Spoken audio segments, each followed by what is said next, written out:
Simpleng karinderya ngayon, international level na. Ay, yes po. Nako, paano nangyari yon? Pag-usapan natin to. Hi there, this is Singkitan, your pambansang world coach. Alam niyo na ba, nabalitaan niyo na ba yung news about the Michelin? Di ba? Kalat na kalat niyan. Sa Quezon City, may isa na nabigyan ng prestige ng parangal ng Michelin. Okay? Bib Gourmand. At alam nyo, anong ibig sabihin po nito? Hindi to tungkol sa gulong kasi ang Michelin po ay actually brand ng gulong po yan. Ang Michelin Guide po ay nagbibigay po ng guide sa mga driver na pinupuntahan ang mga restaurant na masasarap at magaganda ang quality.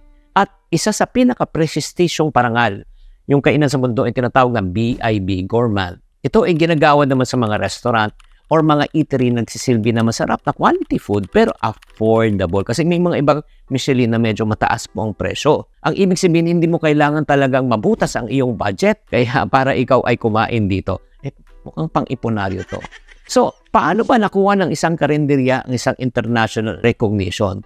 Ito po yung tinatawag na Morning Sun Valley Eatery. Located to sa Quezon City, hindi siya fancy, hindi siya social, pero bakit siya napansin ng Michelin? Number one, because of the authentic Filipino breakfast. Yung tinatawag na silog meals. Kape, comfort food, di ba? Pero marami na rin nag-offer ng ganun. Okay, ang ginagawa po nila, nagpapadala sila ng mga tinatawag na mystery eaters.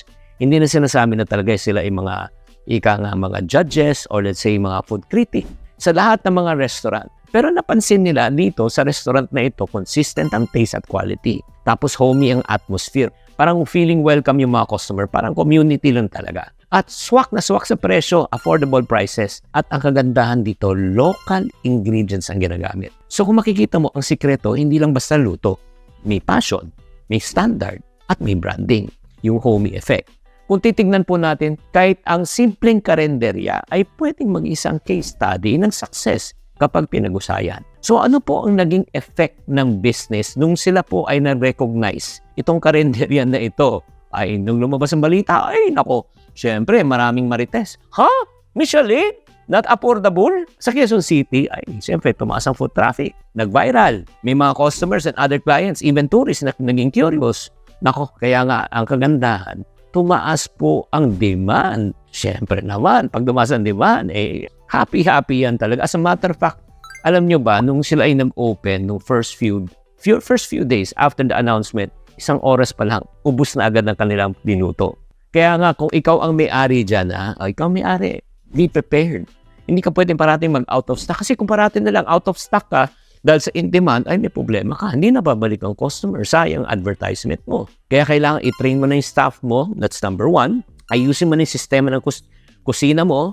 Diba? Kasi dati siguro pang 50 lang niluluto mo. Ngayon siguro gagawin mo na pang 200. Palitan mo na yung sistema.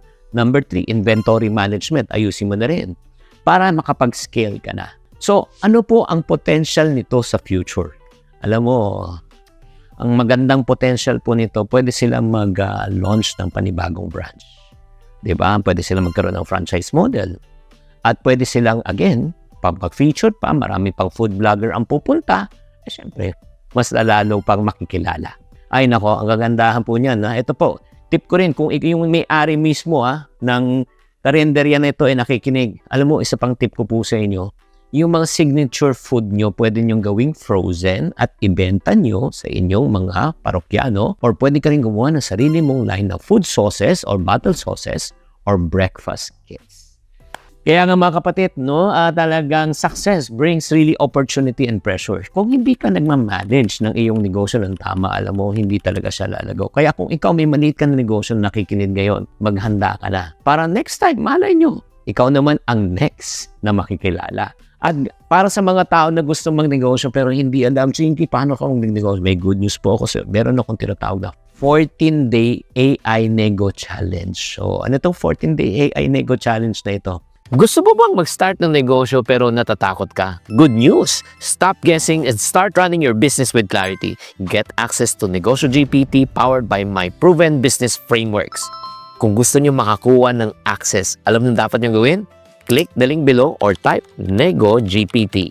Sa loob ng 14 na araw, magkakasama po tayo Meron po kayong panonoodin ng video, pagkatapos meron kayong AI guide na meron kayong sasagutin at yung AI na ang tutulong po sa inyo kung paano gumawa ng business plan, ng business idea, ng marketing plan, lahat. In 14 days, makakabuo ka ng negosyo. And pagkatapos ng nito, magkakasama po tayo sa isang session para tayo mag-usap sa group coaching session para ma-validate natin yung business idea mo. So kung interesado kayo, please just go to the comment section, i-click nyo na lang or just type AI Nego and I will help you out. Maraming salamat kaya sa Morning Sun Valley Eatery. Congratulations! Kung kaya mo, kaya rin ng kapwa Pilipino. Maraming salamat. Tatandaan, tamang karunungan, tamang disiplina ang susi sa pagyaman. Chinky Tan, with over 6 million Facebook followers, 2.8 million YouTube subscribers, and 2.4 million TikTok fans, is now all out to share with you the most practical, simplest path to lasting wealth.